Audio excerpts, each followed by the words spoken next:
Honorable magistrado, magistrada presidenta y demás jueces que integran este honorable tribunal colegiado. Al igual que la defensa del señor Víctor Díaz Rúa,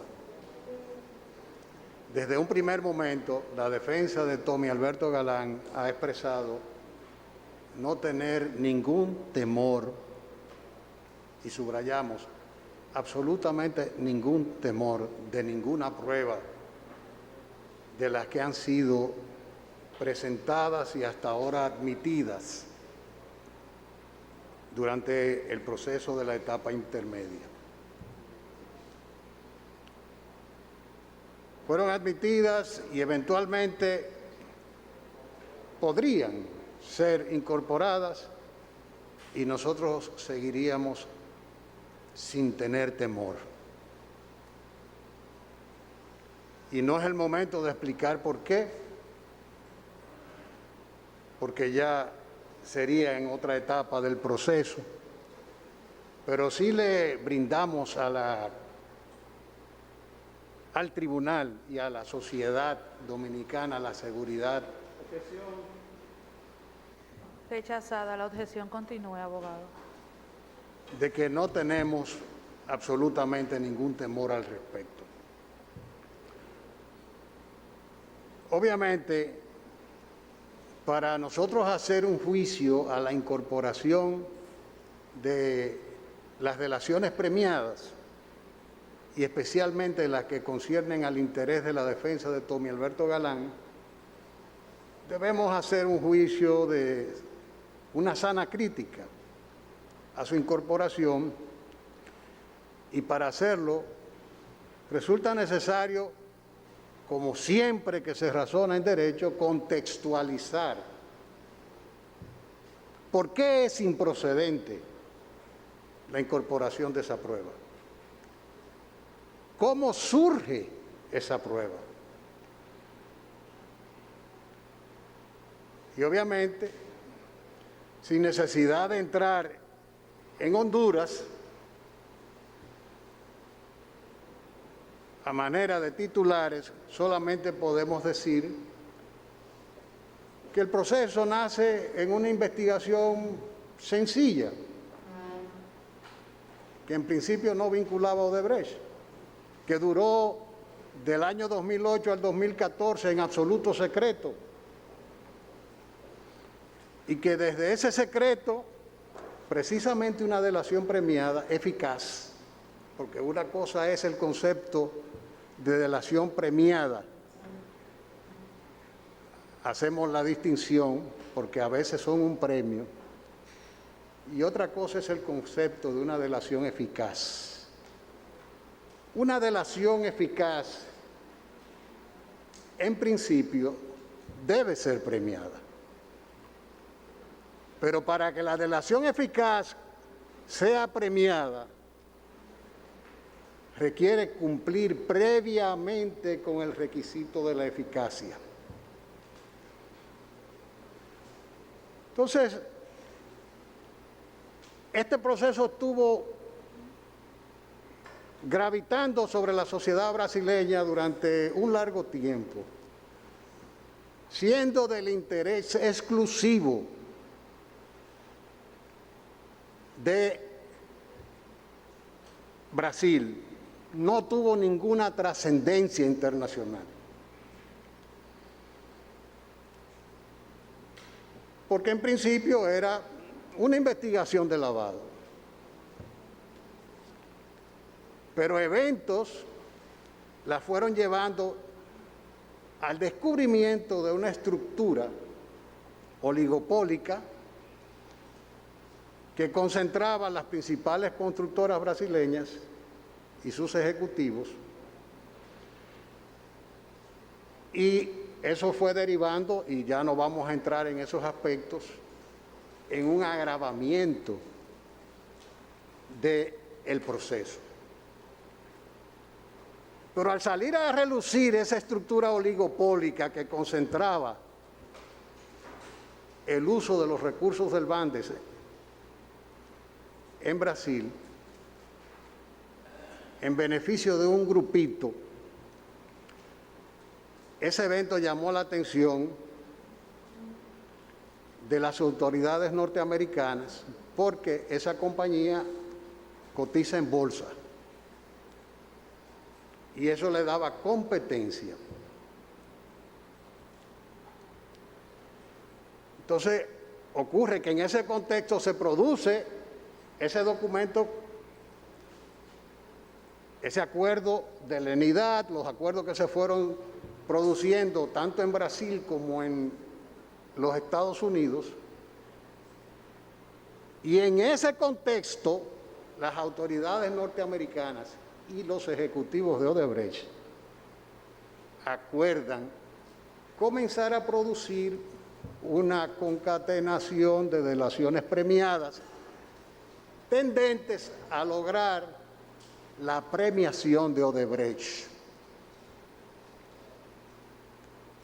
Y obtuvieron su premio en los Estados Unidos. Firmaron su acuerdo, suscribieron el mismo, se comprometieron a declarar y lo hicieron. Y Odebrecht, que a la sazón estaba remodelando el aeropuerto de Miami, continuó sus operaciones y siguió vendiendo en bolsa. No fue perseguido penalmente y se le impuso la multa, o una de las multas, se dice que la multa más alta de la historia. Y ellos la pagaron, porque sabían lo que estaban exponiéndose. Entonces, obviamente, es en ese contexto que se comienzan a promocionar las delaciones premiadas que terminan impactando en la República Dominicana. ¿Cuándo se da a conocer esto? El 21 de diciembre del 2016. Estalla el acuerdo de Odebrecht con las autoridades norteamericanas, que está en el proceso, y el 22 de diciembre, frente al escándalo, la Procuraduría General de la República anuncia la apertura de una investigación. Se va a Estados Unidos, se va a Brasil, y en ese momento es que se invita al señor Vasconcelos a salir del país, o sale voluntariamente, eventualmente para producir una delación premiada en territorio brasileño. No hay proceso abierto en Estados Unidos. El de Brasil ha sido pactado y nosotros estamos en este momento frente a la propuesta de incorporación de una delación premiada.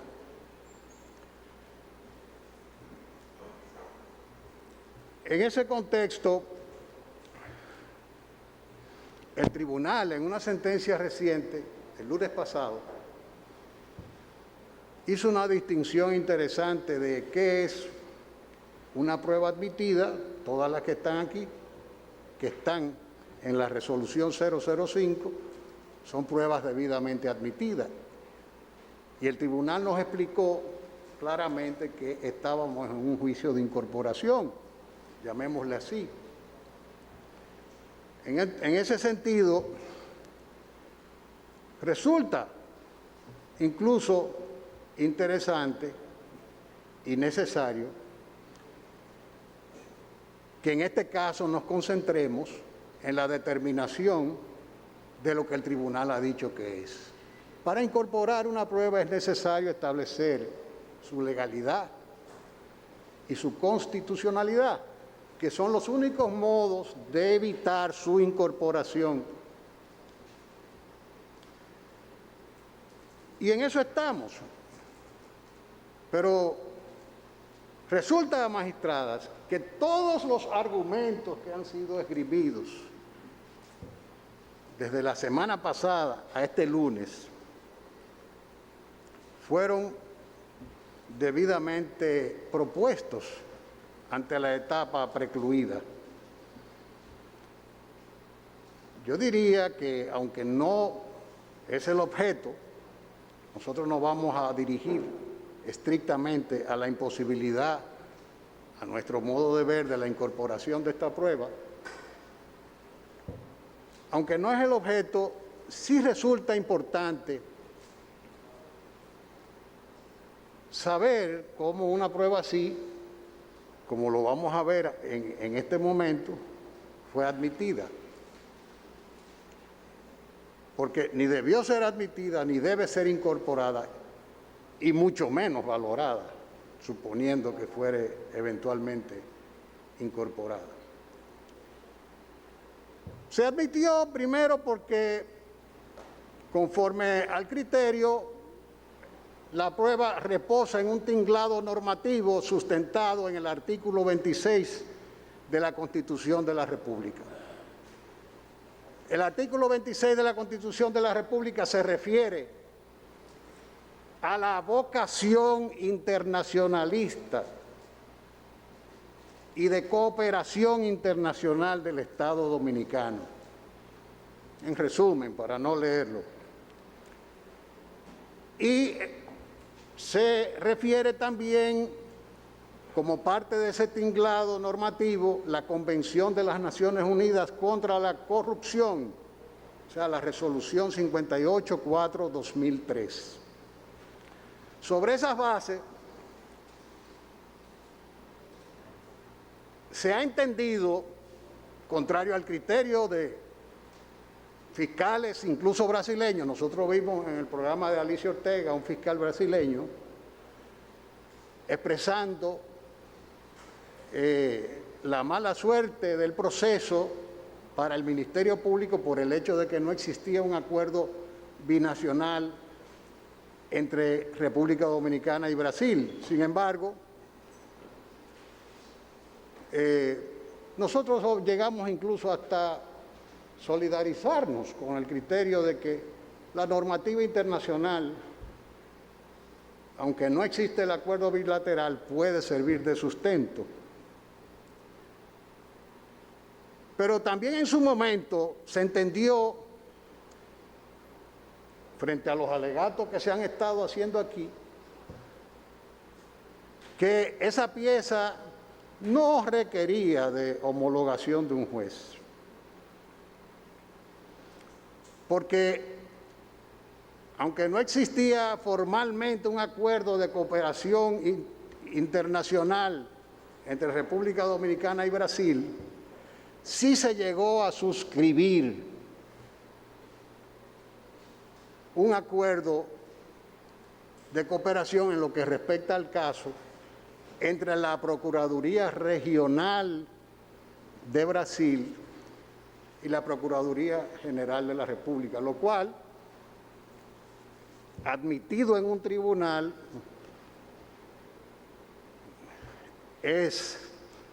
mueve a sonrojo para ser generosos y respetuosos. Porque los estados interactúan entre altas partes. No hay un convenio internacional que no diga que las altas partes contratantes y los estados tienen sus organismos para comprometerse frente a otros estados.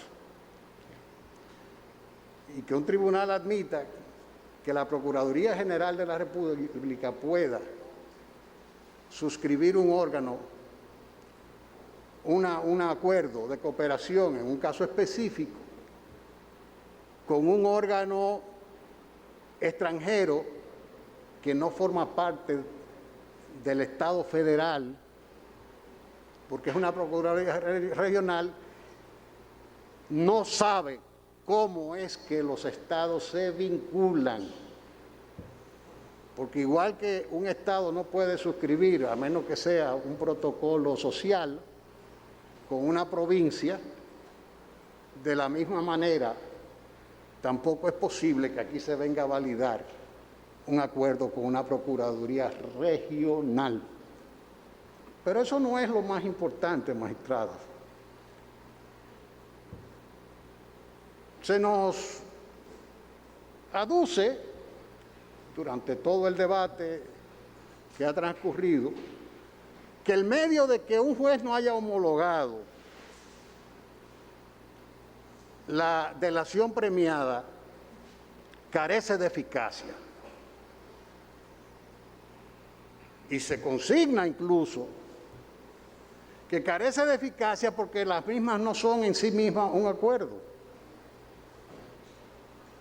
pero que están sustentadas en un acuerdo que resulta ser un hecho notorio que no requiere de mayor comprobación. O sea, se le está dando en el presente proceso para la admisión e incorporación de esa prueba una connotación que las normas, que los protocolos de procedimiento, tanto internos como internacionales, no contemplan. Es un estatuto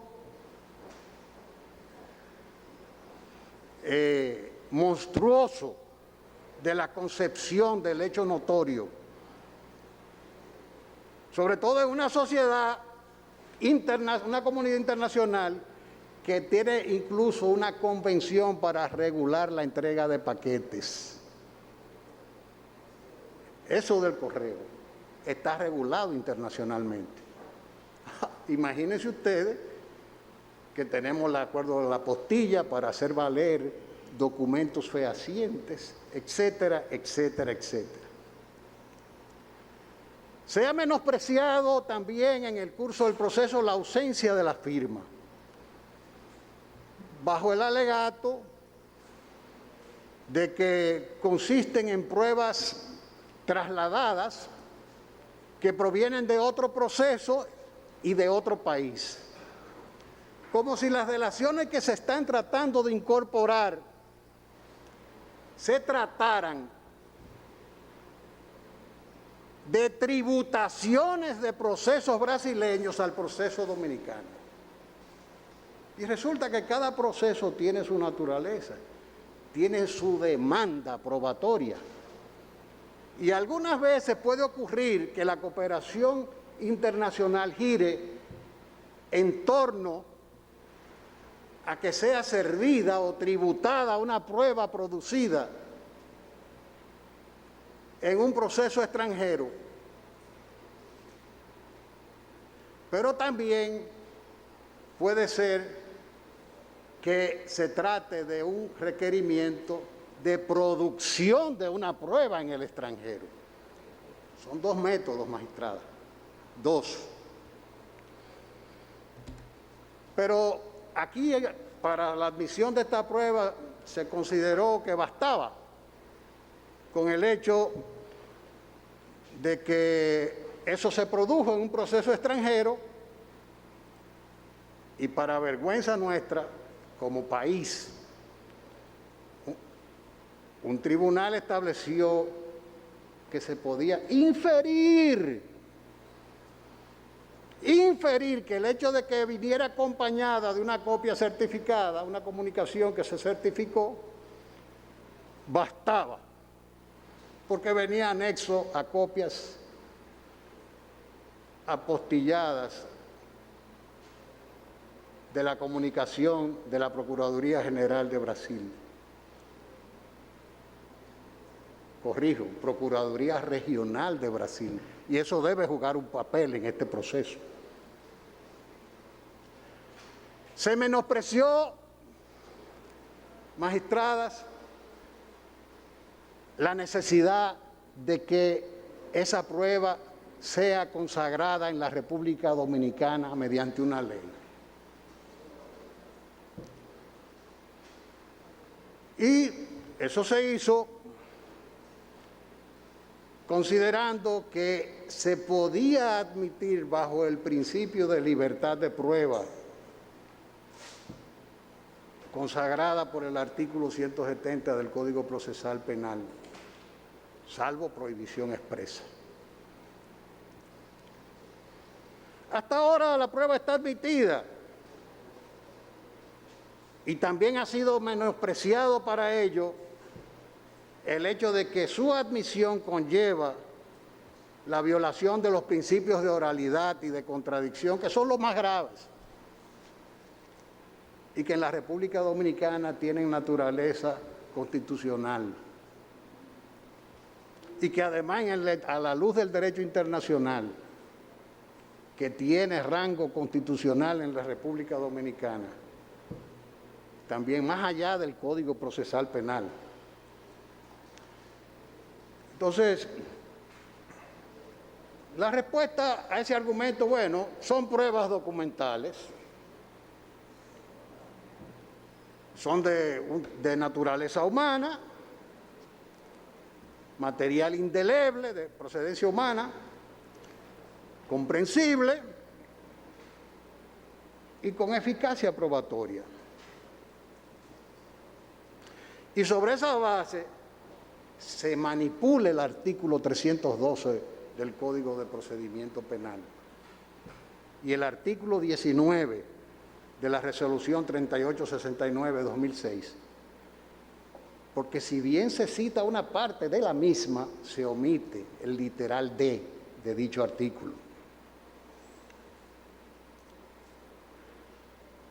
Y sobre esa base se quiere decir que pueden ser acreditadas, incorporadas a través de testigo idóneo. Por eso, para poder comprender la magnitud del tema, que concierne más al respeto de la institucionalidad que a las propias defensas, que con la presencia de esa prueba no vamos a tener mayores inconvenientes, porque suponiendo que el tribunal incurriere, desde mi punto de vista y con todo respeto, en el error de incorporarla, no podrá valorarlas. Pero en este momento lo que debemos saber es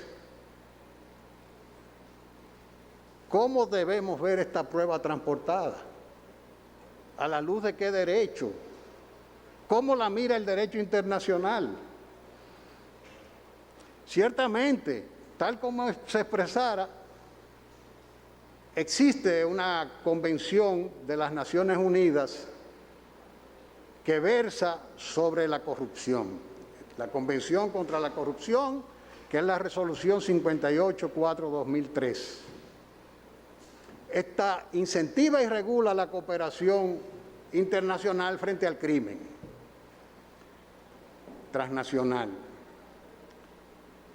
Y el artículo 48, ordinal 1 de la misma, subraya que esa cooperación debe hacerse conforme al derecho interno de cada Estado. Subrayo, 48, ordinal 1, debe hacerse conforme al derecho interno de cada Estado. Pero como estamos frente a toda una superestructura de delincuencia internacional organizada que impactó actividades ilícitas en el continente americano, en África y en Europa,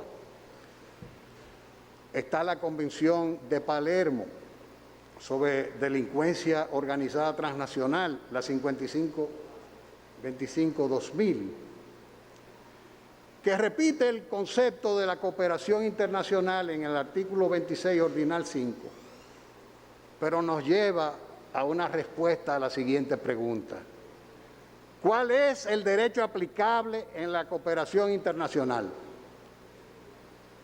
Y nos responde en el ordinal 17 del artículo 18, diciéndonos, y cito en este caso, con arreglo al derecho interno del Estado parte requerido y en la medida en que ello no contravenga su derecho interno.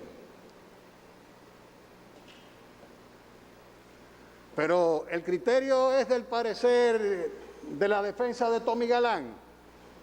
No, la jurisprudencia comparada se ha referido a este tema y el Tribunal Supremo Español, mediante sentencia STS 2084 del 13 de diciembre del 2001, sostenida pacíficamente, sentó el siguiente precedente. Cito: La obtención de dichas pruebas se corresponde, en cuanto a su legalidad, con el derecho vigente en el país de que se trate.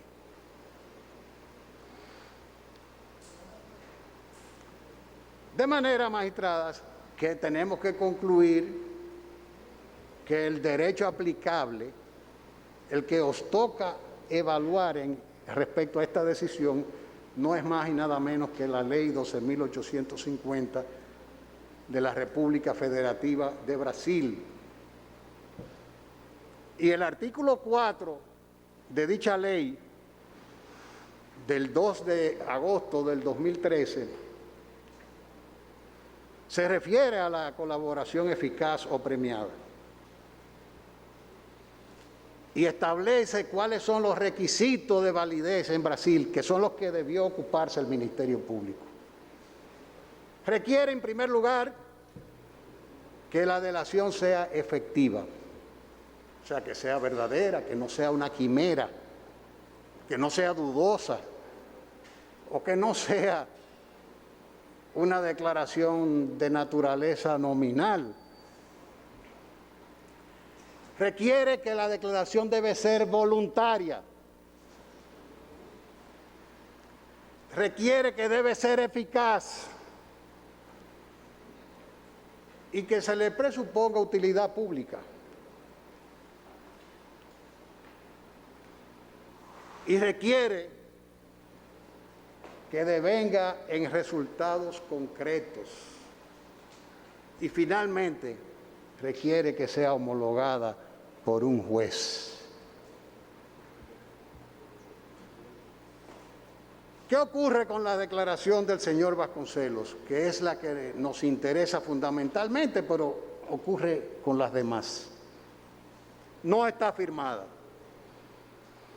Y ese requisito es indispensable para poder determinar que es efectiva, o sea, que no es quimérica, que es real,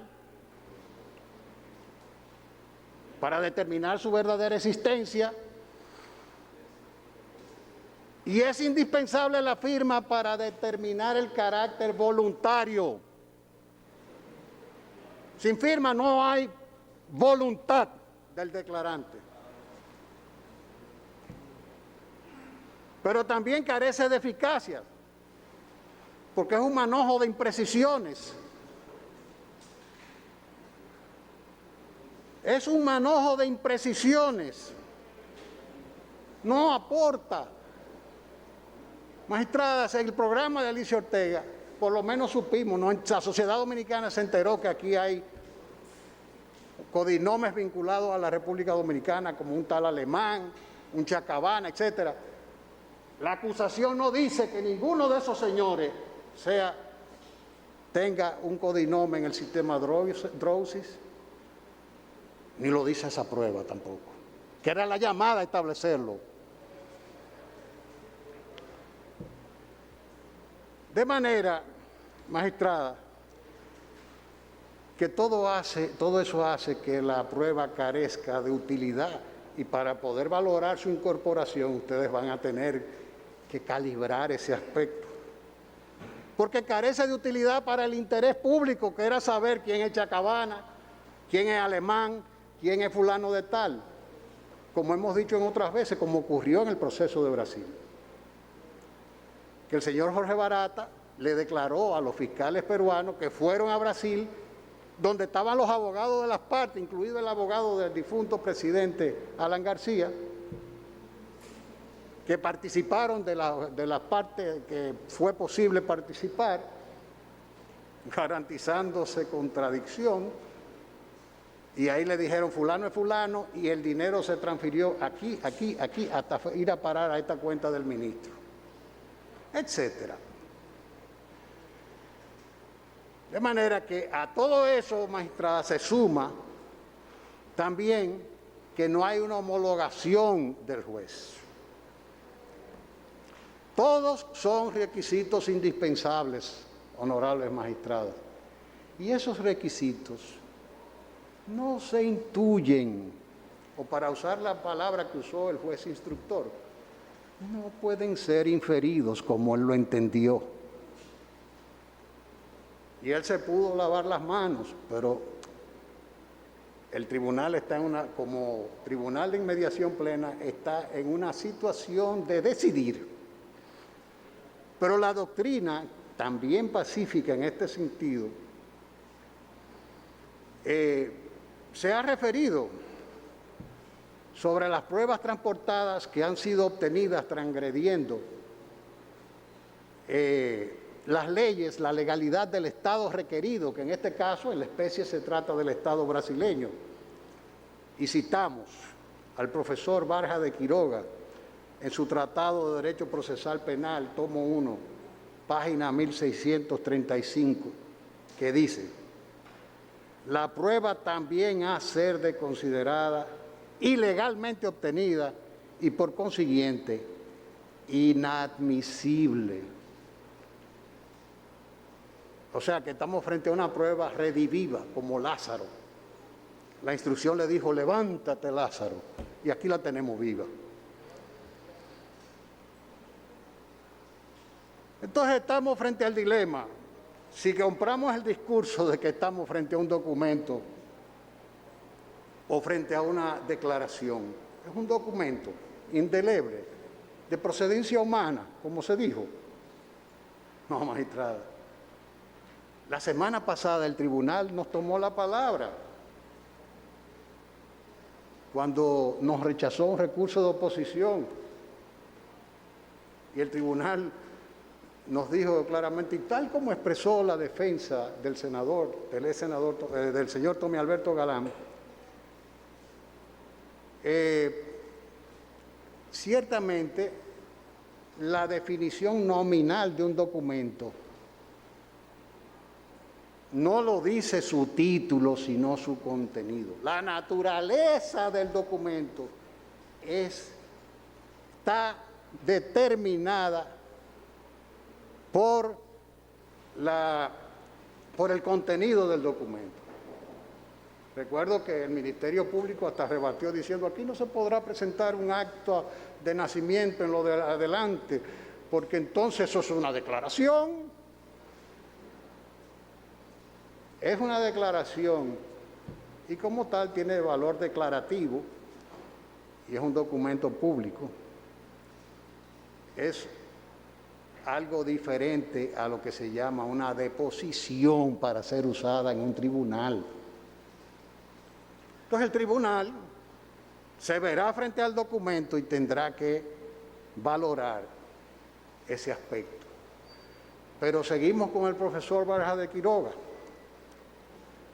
que dice, y cito, en la misma página: la apreciación estará en función de la clase de prueba de que se trate. No es lo mismo que se trate de un documento o que se haya recibido declaración de un testigo. En efecto, el documento puede ser apreciado directamente por el tribunal. Sin embargo, la prueba testifical realizada en el extranjero se trata de una prueba que no ha sido llevada a cabo ante el tribunal, por lo que difícilmente éste pueda realizar valoración concluyente al respecto. Además, junto a ello, ha de tenerse en cuenta que la contradicción tampoco ha podido cumplirse, ni el derecho del acusado a interrogar o hacer que sean interrogados los testigos que declaren contra él. En otras palabras, tales testificales no cumplen con el principio de inmediación, contradicción, igualdad de armas, publicidad, etc.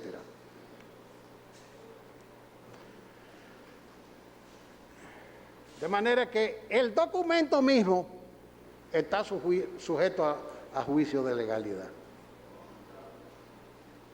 El documento. A fortiori lo está la declaración que ha sido transportada.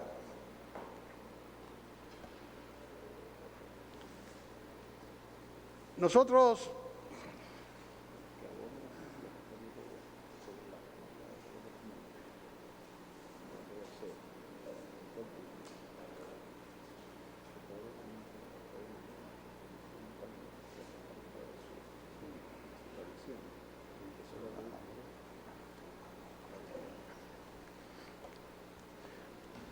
Entonces, honorables magistradas,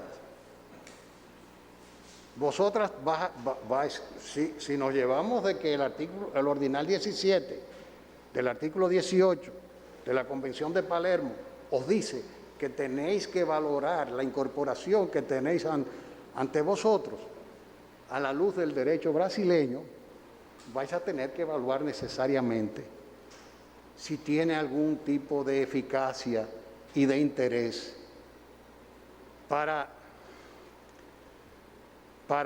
el interés público, para el orden público dominicano. ¿Qué quiere el orden público en la República Dominicana? Sanción. Acérquense, Ministerio Público, abogado, por favor.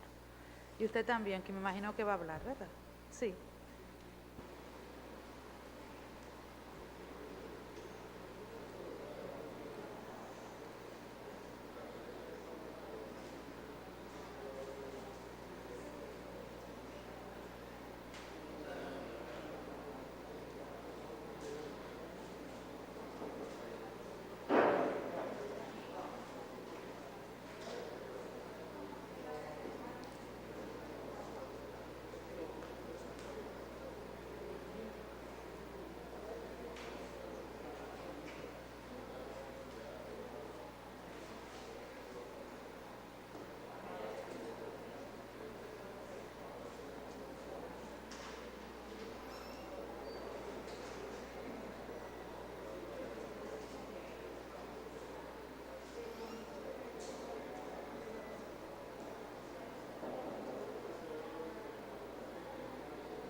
Decíamos,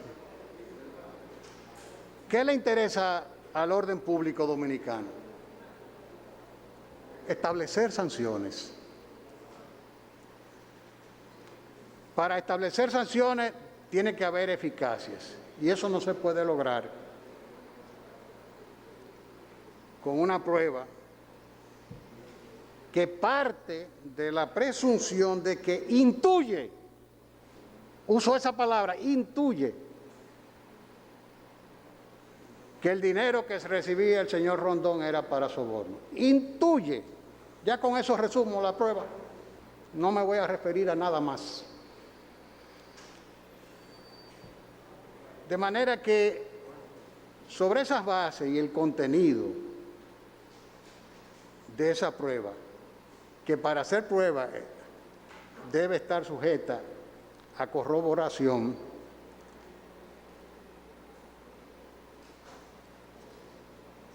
y sobre el hecho de que estamos partiendo de que tiene 22 piezas de corroboración, de las cuales 15 son gacetas oficiales,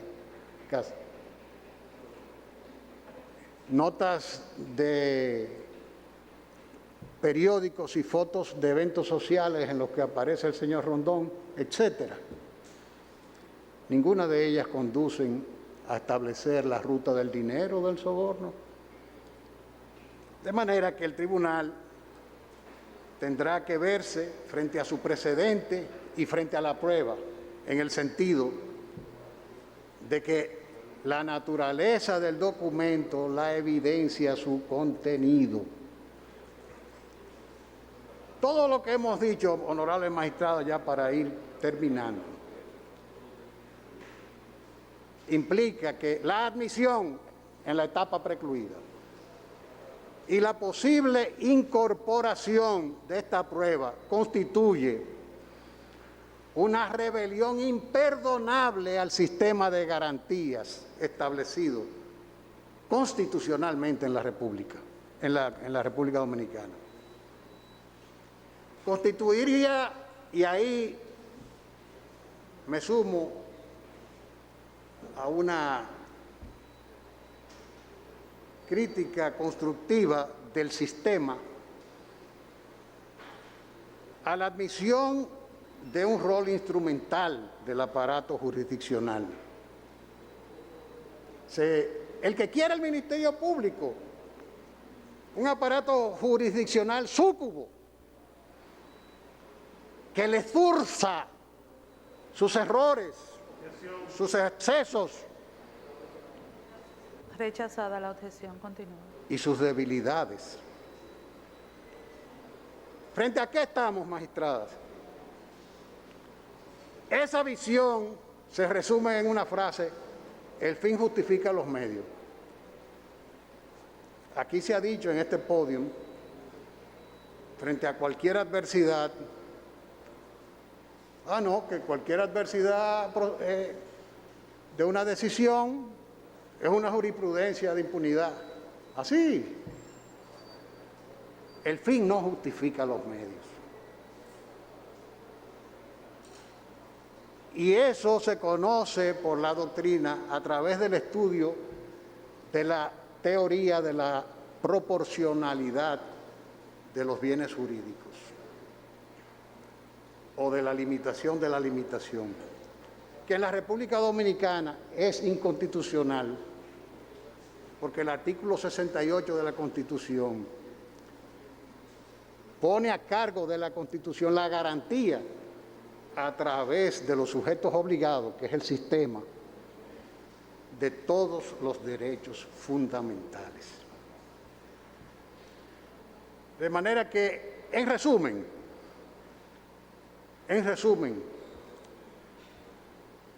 esta prueba no puede ser incorporada porque viola el artículo 18, ordinal 17 de la Convención de Palermo.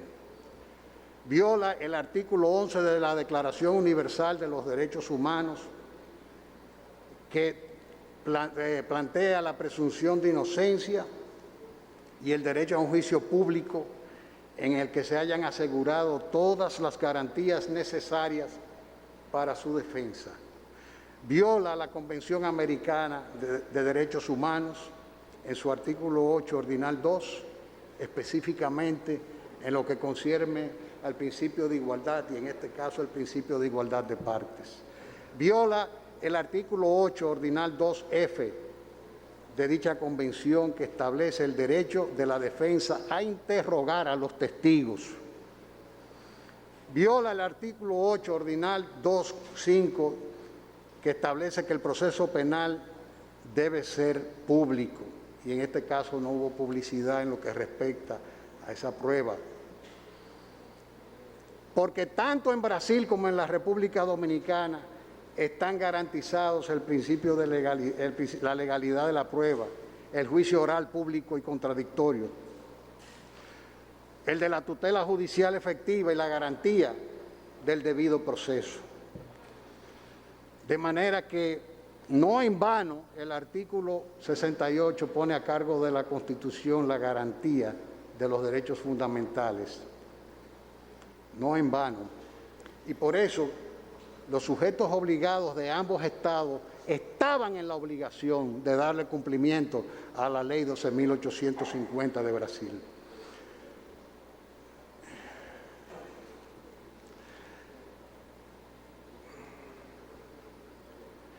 Viola también el artículo 74, ordinal 2 de la Constitución, porque viola la reserva de ley. Que no es necesaria una ley. Claro, ha dicho que cuando se van a hacer restricciones a los derechos fundamentales, tiene que intervenir una ley. Ahí está la norma que lo prohíbe, aunque no esté en el Código Procesal Penal, no está admitida este tipo de prueba, porque la misma implica violación de derechos fundamentales. Viola el artículo 74.4, que se refiere a las normas relativas de derechos fundamentales y sus garantías deben ser interpretadas a favor de la persona titular de los mismos, y en caso de conflicto se buscará una armonización de los bienes y los intereses protegidos por la Constitución. viola el artículo 69, ordinal 7, que establece claramente que el derecho a obtener una tutela judicial efectiva con respecto al debido proceso debe hacerse con observancia de la plenitud de las formalidades propias de cada juicio. Viola las condiciones prescritas en el Ordinal 4, Ordinales 1, 2, 3 y 4 de la Ley 12.850. Viola el artículo 26 y el artículo 157 del Código de Procedimiento Penal sobre legalidad de prueba y sobre la nulidad de toda cooperación internacional que vulnere garantías y derechos de las partes. Viola el artículo 287 del Código de Procedimiento Penal y viola la resolución sobre el anticipo de prueba. Se les otorgó, magistrada, y en la cara del mismo juez que le admitió la prueba, le dijeron, decidimos no hacer uso de la resolución 73-2017. De manera que no se puede venir aquí a aducir eventualmente que la no incorporación de esta prueba va a resultar una jurisprudencia de impunidad, cuando usted renunció pura y simplemente, sin explicación alguna, a la posibilidad de producirla eventualmente. Y concluyo, magistrada, simplemente con una cita del maestro Julio B. J. Mayer en su Derecho Procesal, tomo 3, algunos párrafos, entre la página 116, 117 y 119. Hay dos líneas, y cito, argumentales en tensión constante. Por un lado, la afirmación genérica de que la averiguación de la verdad no es un valor absoluto en el procedimiento y, unido a ella, la de que el Estado le está vedado a usar en provecho de su pretensión punitiva aquella información que haya obtenido de manera irregular. Por el otro, la relativización instrumental de aquella proposición mediante el recurso a argumentos pragmáticos o especulativos, allí donde el temor a que ciertos hechos concretos o abstractos, generalmente graves, queden impunes, supera la voluntad de afirmar la exigencia de las reglas constitucionales y procesales como límites de la persecución penal. Las normas que regulan dichas facultades de injerencia no operan solo como reglas de garantía del ciudadano contra el Estado, sino que simultáneamente constituyen políticamente autolimitaciones para el Estado, o si se quiere, jurídicamente, negaciones a esas facultades que conducen, por carencia de competencia funcional, a la ilegitimidad del acto. Y son el producto del proceso de la reforma decimonónica en pos de la desaparición del omnipresente sistema inquisitivo. El Estado de Derecho está obligado por ello a respetar el rito establecido para su actividad persecutoria. El incumplimiento de estas reglas conlleva el contrasentido ético ya señalado por Eberhard Smith, de que el Estado ya no puede mostrar buena conciencia con la pretensión de superioridad moral. El fundamento de las prohibiciones de valoración probatoria solo puede ser, entonces, la prohibición de un venire contra factum propium del Estado. Este calificativo de la acción estatal se encuentra vinculado a las autolimitaciones descritas, quien no puede, en consecuencia, obtener provecho alguno de su actuación irregular. Por ello, parece tener razón la tesis de Fabricio Guarioglia al establecer que una prohibición de valoración probatoria solo necesita como fundamento la lesión objetiva a una regla procesal sobre la adquisición en el procedimiento judicial de un conocimiento determinado. La razón de ser que informa esta tesis es clara y elimina todo atisbo de trasladar el problema a una lesión subjetiva de derechos individuales. En cierta manera, el Estado también posee la regulación de sus actos, una cláusula de cerramiento, pero de sentido inverso. Sus órganos solo están facultados para llevar a cabo aquellos actos que la ley les permite y de la manera que la ley se los permite. Todo lo demás aquello para lo que no están facultados integra el ámbito de la ilicitud, más allá de las consecuencias más graves, menos graves, variadas o únicas que la ley establezca para la irregularidad. En suma, la persecución penal solo puede tener derecho, entre comillas, a la obtención e incorporación de una prueba determinada y a la formulación de un conocimiento concreto cuando ha sido cumplida con todos los requisitos materiales y formales que el legislador le ha impuesto. El peligro de que se incorpore la prueba irregular debe prevalecer sobre el interés estatal en la persecución penal y la prueba debe ser excluida, y cierro la cita. De manera, pues, magistradas, que es ante esta disyuntiva que se encuentra este honorable tribunal colegiado en el día de hoy. Es una encrucijada en la que el tribunal está atrapado por la Constitución, por el Código de Procedimiento Penal, por la doctrina, la jurisprudencia, la Ley 12.850 de Brasil y los tratados internacionales que han sido citados. No hay camino. Y este debate, si tiene alguna utilidad más allá del de la defensa, se refiere a que tenéis la historia en vuestras manos para que a base de tropiezos el Ministerio Público aprenda cómo se debe hacer una acusación. Muchas gracias.